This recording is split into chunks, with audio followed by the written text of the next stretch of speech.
Hello everyone, my name is Zenitsu, and I'm back with another Digimon video. So, over the past couple of days, we got some new news and new information on some of the cards in the new starter decks, and going over the news bit, it looks like the starter decks are going to be coming out on April 23rd in Japan, so we could kind of guess that we're probably going to be getting this with the launch of BT06, considering right now we don't have any information in English on when BT06 is going to be released, but it definitely seems like that would be a really good time for them to release a new set of starter decks, considering we're getting the next wave of starter decks in English at the same time as BT04, so it seems like every 2 sets we're going to be getting a new set of starter decks. Just seems to be like a good idea. So as far as the new cards are concerned, first we have a new version of Demivemon, and he has the inheritable ability of during your turn, if you have 8 or more cards in your hand, then this Digimon gets plus 1000 DP.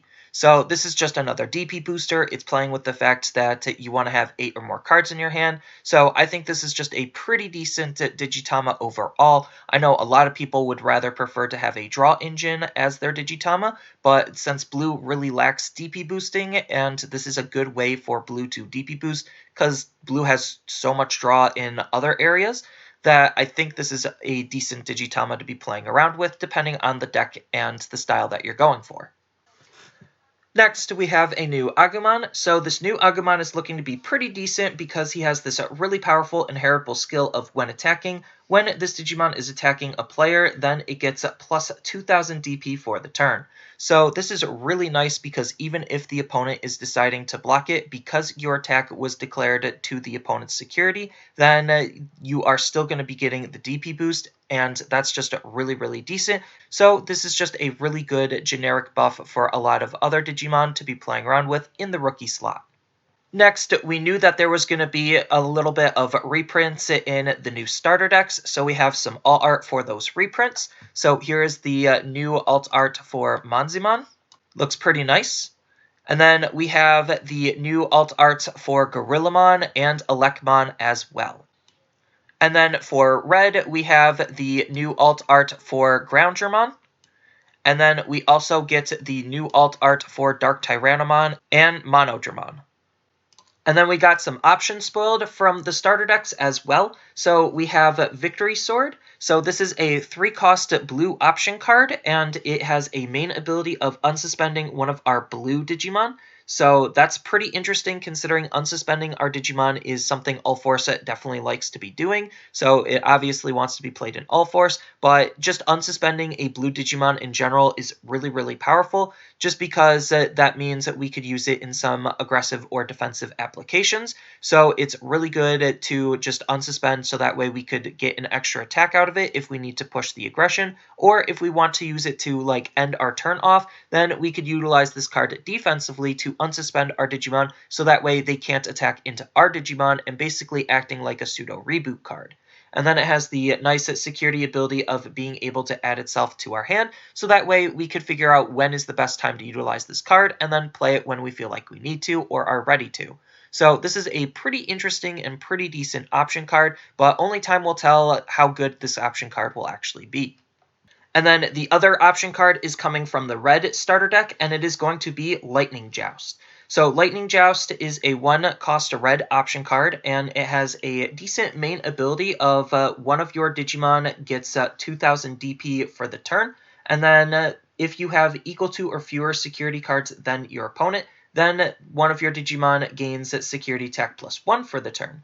So compared to a lot of other DP boost option cards that cost 1, the 2000 is kind of a little bit weaker, but it does have the upside to potentially give us security attack +1 to help push the aggression even further. And because this is in red, we have so many different ways of applying this card because we have some synergy with yellow as well. So you could think about utilizing a red-yellow deck to just try to fix your security to be lower than your opponent's or equal to your opponents, so that way you can consistently get this ability off. So I definitely think this is going to be a really interesting option card moving forward. And then it has the security ability of adding this card to your hand, so that way you can figure out when you want to use it when you're ready to.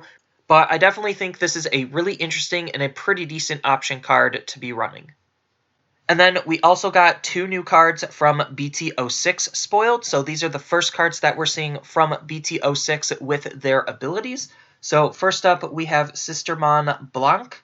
So Sistermon, this one is looking to be pretty interesting because she is a white level 3 with a play cost of 3 and 3000 DP. So this isn't an unusual stat line, but it's just unusual to see that we actually have to hard play a rookie. So we haven't really seen that before except for on Lucemon. So it's really interesting, and the fact that this is a white rookie definitely makes it really, really interesting because it allows us to use our white option cards a little bit more efficiently if we don't have a white tamer card. So white is slowly starting to be fleshed out as a color, it seems like, but what this card is doing is it has this really nice ability where during all turns, while you have a Digimon with Hackmon in its name, or a Digimon with Royal Knight in its typing, then all of your Digimon with Sistermon in its name gets the blocker ability. So this could potentially be another rookie blocker, and that's just pretty decent, especially since we have to hard play it, and because we have to hard play it, it looks like she also has another ability where on play, we get to draw a card. So if you are playing a Royal Knight or a Royal Knight in your deck, just being able to hard play and gain an extra card draw is really, really nice, and having an extra blocker on board is definitely something also really nice. And then you can't have one Sistermon without the other, so this is Sistermon Noir. So this Sistermon is doing something very similar to the other Sistermon, where she has 2 abilities, one that works with Hackmon and Royal Knight, and one as just a generic on-play ability. So what this Sistermon is doing is during all players' turns, your Digimon with Hackmon in its name or Royal Knight in their typing get plus 2000 DP. So this is really, really decent because this buffs the Royal Knight's DP on your turn and on the opponent's turn. So it is almost like a static buff as long as she's on the field. And that's just really, really powerful, making it that much harder for the opponent to try to get rid of your Digimon through attacking into them. And the buff makes it that much easier for your Royal Knights to attack into your opponent's Digimon or clear security, so that's just really, really good. And then on top of which, she has a really powerful when played ability where you get to gain 1 memory. So she does cost 4 and she doesn't have any evolution requirements, so we do have to hard play her for 4, so it's really nice that she gives us a memory back. But what's really interesting to think about is how we could utilize these cards based on the level of support and knowledge that we currently have. So I actually think these cards are really good Rookie Rush cards. I know people really don't like Rookie Rush, but these are definitely some really interesting cards to play around with for that style of deck based on everything that we know and everything that these cards are doing. So with Noir here, because of her ability to gain us the memory back when we play her, basically makes her a 3-cost 5k, and I know Rookie Rush generally would prefer 2-cost 5ks, but a 3-cost 5k is still pretty decent and still something they would generally play, just because the 5k body is still a relatively sizable body for such a low play cost. And then on top of which you have Blanc over here, where the on-play ability to draw us a card is still something highly sought after for Rookie Rush, because we have to play her anyway because there's no way to Digivolve her. So it's not like there's a downside to actually running her. And then depending on the type of support that we get or are currently playing with, we could actually utilize her as a potential blocker, but she doesn't have a downside to attacking anyway, so she's just looking to be another really decent card. And both of these are actually really, really good for a Rookie Rush style deck because we know that the new Vmon that's coming out with the starter deck Warp Digivolves into All Force, so we get to skip basically every single stage and go straight from Rookie to Mega, and then these abilities become online. And then Guilmon is doing the same thing for the Red starter deck, where we could just skip straight into our Mega, and that's just really, really powerful to think about that type of synergy and that type of support. On top of which, because these cards are in the set and referring to Hackmon, there's a very good likelihood that Hackmon could make an appearance in the set. So depending on what color and what type of support Hackmon gives and what type of support the set has for Hackmon and Royal Knights, these cards could actually be really, really decent for more than just Rookie Rush and a whole bunch of other decks. So it'll be interesting to see how these cards are going to be played. But I definitely think both of them are really interesting and they're doing some really fun things. And it only has me that much more excited to see what BT06 is going to hold. So that's all I really have for this video. As always, feel free to tell me your thoughts down in the comments below, and don't forget to like, share, and subscribe for more content, and I'll see you in the next video.